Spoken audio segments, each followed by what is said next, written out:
This is Gary Atencio with CNTV, and today we're in Florida.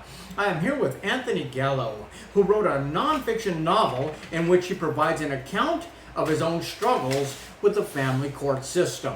I am joined here with the author, father, Anthony. Thanks so much for joining us here today. Thank you for having me, Gary. I appreciate your interest in my book. Excellent. I'm going to start off a little bit about yourself. Obviously, before we get into your story, share with us a little bit what life looked like prior to this life-changing event. As you worked in TV and film and really life as a family, what did life look like before all this happened?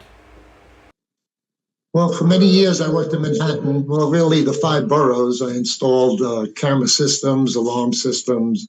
I worked in the jewelry district and all over Manhattan, downtown, uptown, midtown.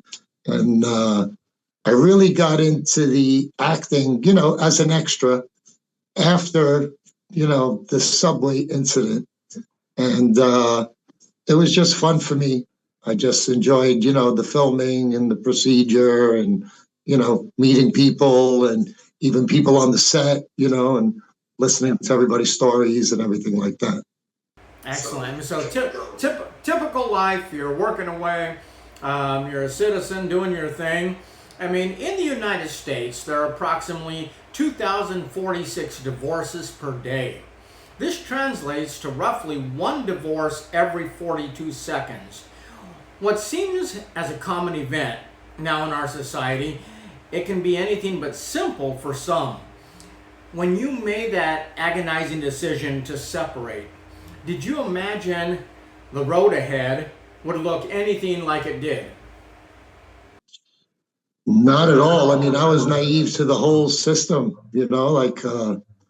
during our arguments, she would threaten me, oh, I could hurt you really bad. And I never thought that she could do what she did to my daughter and I. It's really a horrible system, because there's really no common sense to it. Yeah. I'm sure there are some people that, like their job, they enjoy their job, they're good at it, they want to help the families, but they weren't involved in my case because every aspect of the court system, I just got knocked down, and I cooperated with everything they asked of me, and it was really, really hard for me. Wow. It was really hard because I didn't think that I would be treated that way. I was a good father. I spent time with my daughter every day. I took her to the parks. I took her to all her doctor's appointments. All the doctors knew me. The neighbors would see me walking her to the park. I was a good father. I enjoyed it. Wow. What a slap in the face almost, the reality that you experienced. The road ahead of you, it was really years of court appearances, minimal visitations with your daughter, and just really ongoing heartbreak. Is this something probably you would not even wish on your worst enemy, and yet because it was allowed by a past loved one, did it make it all the more painful, would you say? Yeah, especially it was my daughter, my only daughter that I dreamed of having, all my life. I love kids love me, I enjoy playing with them. And so this hurt. And then after it happened, talking to other people about it, I started hearing from other people like, oh yeah, my cousin went through the same thing, or I have an uncle that, can't see his kids. And it spun me around. It really did. And like I said, I'm a law-abiding citizen, and I did everything they asked of me, until I felt I wasn't getting anywhere. Nobody was really helping. Nobody really cared. It was procedure, and it was about how much money you had to pay for everything the court was asking of me. Definitely trying for any person going through that. Not only are there 2 parties involved, but a third really is the system. Those in the court system and a lawyer who built continuous roadblocks that kept you from seeing your daughter. Would you say the blame falls on the system more than people realize? What is your view on that? Absolutely. Yeah. The blame definitely falls on the system. And that's why there are so many fathers that that they leave, like because they're pushed out. They really are pushed out. And the attorneys, I didn't really have many good ones that I feel, but it's like like an ongoing process. It's a circle jerk, you do this, and so much time in between court dates and in between visits, and they helped alienate my daughter from me. They definitely helped. As you suffered through parent alienation, were your father's rights downplayed and at times seemed really non-existent even? Absolutely. I'll give you an example. The court had given me a court order to go to my daughter's school. Now, it's 8 months. I haven't seen her. She just started pre-K. I was concerned how she was doing in school. In fact, her and I took a tour of the school 2 weeks prior to her starting. I just wanted to get her familiar with the school. So I have a court order now, and I go to the school. I show it to the office clerk, who immediately the principal comes out. Let me see that court order. And it stated that they were to show me some of my daughter's work, her tests and things she might have, drew. And so they make me wait. I put me in a room, they come in, the principal, the vice principal, the teacher, and they start showing me paperwork. And it was hard, like to see things that my daughter did. And I broke down in tears. And then I at the end, I kind of shuffled the papers together and kind of tucked them onto my arm, like I want, to take them with me.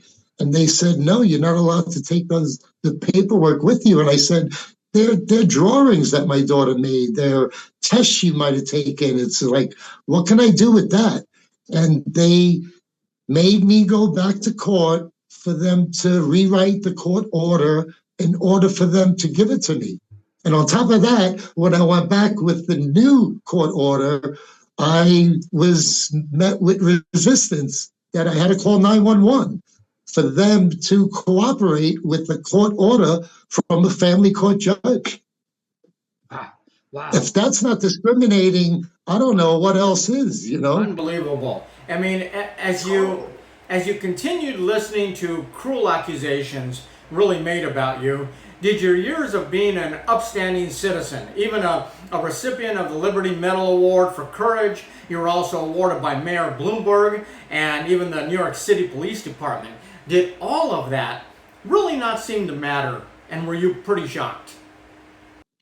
Yeah, a little bit. Like I've always lived my life that way. Like if somebody needs help, I'll help them. If somebody falls, I'm not stepping over. I'm sticking my hand out. And yeah, it was tough. Like even after the book, after the Liberty Medals, I withdrew my petition from the court because of the supervised visitation. It was hurting my daughter, I felt, because nobody really had any common sense. Nobody knew to look for signals from my daughter where at that time there was so much time in between court dates that my daughter wasn't even talking to me anymore. But, I'm a silly dad. I played with her. I could make her laugh. And here's this little 4 or 5 year old girl. She's laughing, but she's got to cover her smile and her laugh because mom's in the room, and the person supervising the visit didn't have any common sense to realize, why is this little girl covering her smile? So wow. Didn't even realize it. I mean, they're professionals. They're the ones that have eyes on this. They should be able to see things like this. I mean, speaking of your daughter, as these two parties battled it out with a system that lacked any compassion, I mean, what is really forgotten is the young, innocent party that is left disinterested and even intimidated by her own father. So, where is your daughter today in all this? I mean, what has been the result thus far? Well, I have to mention this, Gary, because after I withdrew my petition to see my daughter because I felt the supervisor's visits were hurting her, I felt she was getting, brainwashed at home. And so I withdrew my petition, and a couple months went by, and I just felt, I don't like the way this feels.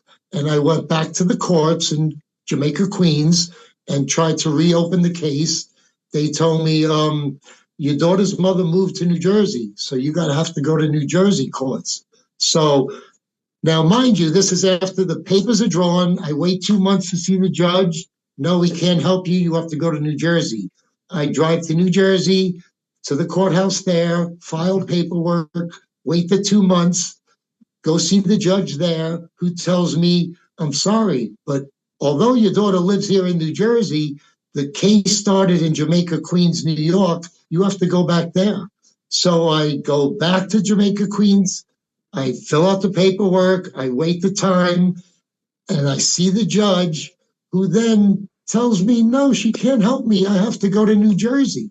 So what a cluster, I want to say it, clusterfuck of problems. Nobody knows what they're doing. All the time, I've had 8 different judges, and after each judge came on the bench, they all ordered the same thing. Children's Services to do an investigation. Like, doesn't she know how to read the old investigation? Like, everything was unfounded. So why order another one? 8 judges, 8 different Children's Services investigations. That is heart-wrenching to hear. I mean, while you lived through all this pain and the aftermath, you decided to write about your experience. Had you written prior to this, and why did you have the need to share your story? Gary, I have to be honest with you. I read one book. You know what book that was? That was Chuck Zito's Street Justice. And it was a great book. And I don't know, I just started thinking, and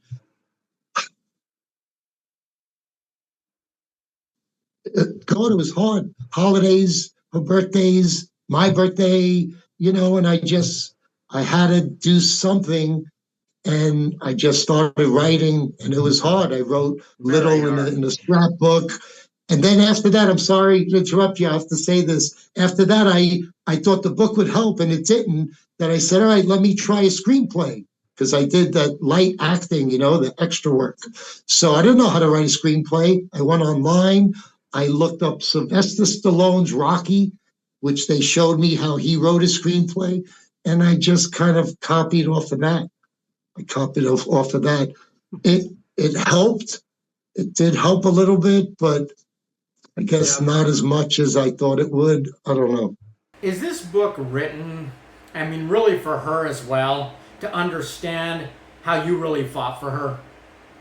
Yeah, Gary, it's what I tell everybody. I said, I wrote the book, I don't know what's going to happen. The future's so unpredictable, I said, what if I get hit by a truck and my daughter never hears my side of the story? I want her to know all those years I fought for her, and I'm still fighting for her. Yeah, very brave and courageous to take and write out your thoughts of things that you went through. The book, A Father's Right, it chronicles every step you took, really with the sole purpose of being granted time with your only child. The reader witnesses a first-hand account of really every court appearance. Why was that important for you to put in every one of those appearances so people understand that process? Because look how horrible it was. It was every angle. Now, I got so excited one day at court. The judge said, we have an attorney for your daughter. They're called law guardians. I was excited. I said, somebody to have my daughter's back. I met with him the next day. I wrote him a check for $2,000. He never returned my call again, I swear to you. After that, I couldn't get a hold of him any longer. I left messages on his answering machine. I was in tears. Please call me. I thought that he would want to see my daughter and I together and see that relationship that we did have at one time. It's a horrible system. It really is. And, I always wonder how I would respond, I don't know, I could say to the law guardian, I won't say his name, but stay out of South Florida. Because I don't know if I see it. Yep, I bet you would. I mean, Horrible. documenting phone calls you made to the counselors, lawyers, law guardians. Are these painful for you to go back and read those? Yet, did writing provide any healing for you? I think it provided a little healing for me, but I wrote the book a long time ago, and I was very excited about this interview. And again, I appreciate you taking interest in my book and going back to read it. It's hard. I can't. I break down in tears. It's just a little overwhelming still for me. Yeah. Very overwhelming for you. Anyone who reads the book as well. I mean, in the book, you openly share your love for your daughter.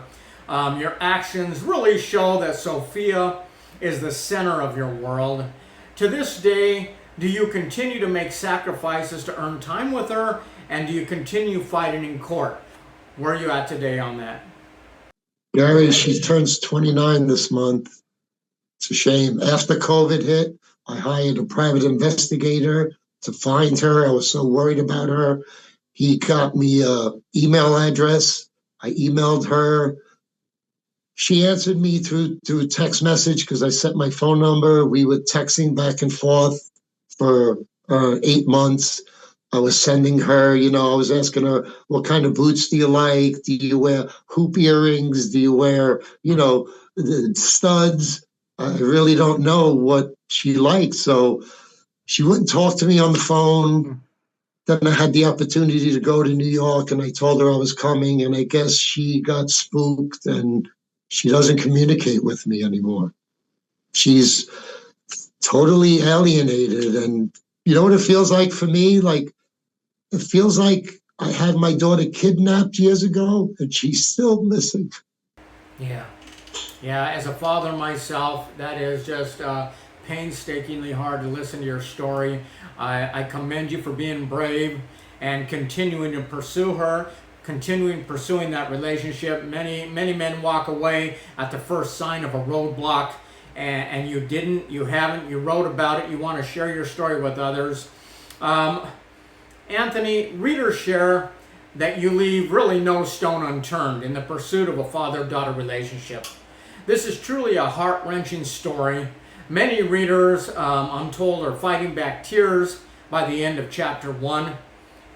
How do you hope this story ends for you? Oof, I have dreams, I pray every day that she, I don't know, finds it in her heart to come see me one day. Even I joke with my friends saying she's 29 now, like, come see me, slap me, yell at me, push me, get it off your chest. I think that as much as it would help me, I think it would help her too. I worry so much that, I read a lot about parent alienation and what it does to the children. And I just pray she's okay. I really hope she's doing well.